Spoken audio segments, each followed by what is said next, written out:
Today's thought is about nostalgia. Something I've been thinking a lot about lately because I've been experiencing it increasingly over the past year or two, I guess.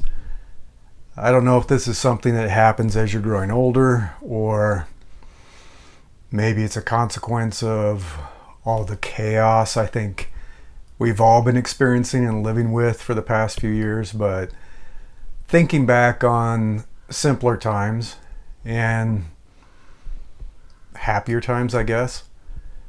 And I don't know if I think about that. I don't know if it's necessarily simpler times or better times. I think it's the fact that when you're younger, you're less aware of everything that's going on.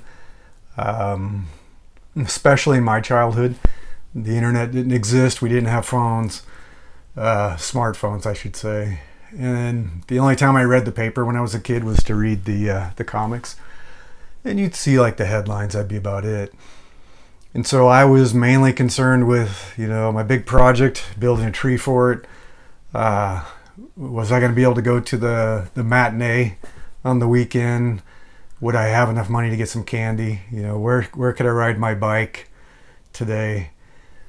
Simpler things, because I was a simpler person. I was younger and didn't really have all the cares in the world. So maybe that's why it feels so nostalgic and positive.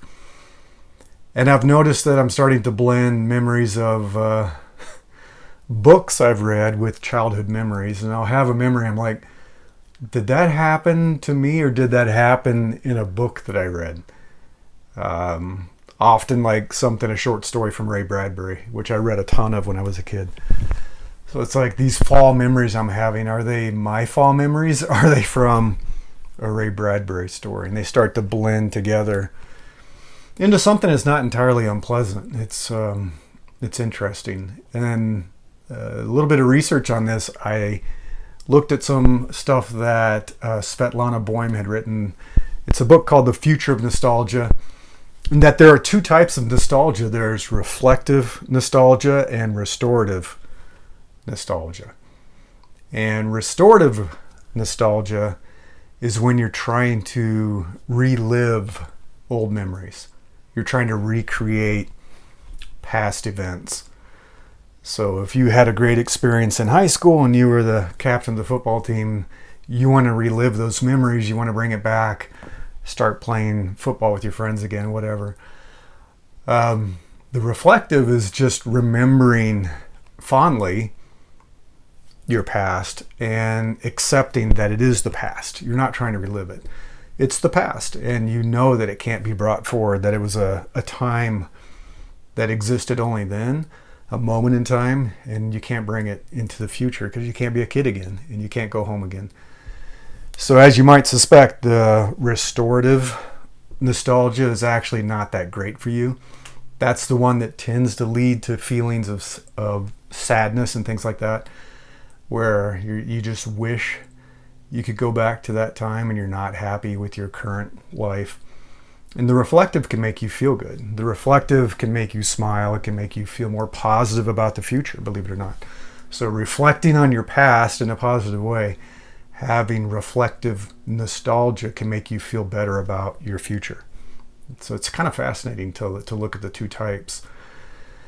And on another note, we all probably know that nostalgia is so powerful that it can be a really strong business model. When I was at eBay, I think that was one of the biggest drivers of the collectibles business, was people wanting to buy things from the past. I did too. I bought some old toys that they no longer exist in books that are out of print. And so you can purchase something that was from your past that made you happy and have it again, which is kind of cool. So it is powerful. It's a powerful tool for yourself to feel more positive. It's a powerful mechanism for a business, as a business model. It's powerful as a writer. A lot of writers will talk about childhood memories and things like that. So I'm curious what your experience with nostalgia has been. Has it been a positive thing for you, or do you feel negative about it? How often do you experience it? And another question I have for you, you'll notice I'm back in the tiny shed, the gym. The air quality is slowly getting better, and air purifier that I have helps a lot. So gym videos, office videos.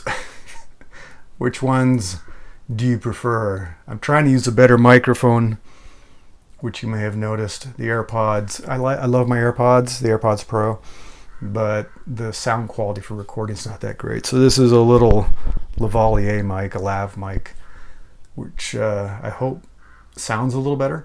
But gym, office, one or the other, a mix of both. If you are watching this, hello, I see you. Let me know what you think. Comment on YouTube or wherever I share this, on Instagram, Facebook, LinkedIn, whatever. Love to hear from you. But that's my thought for today. It's all about nostalgia.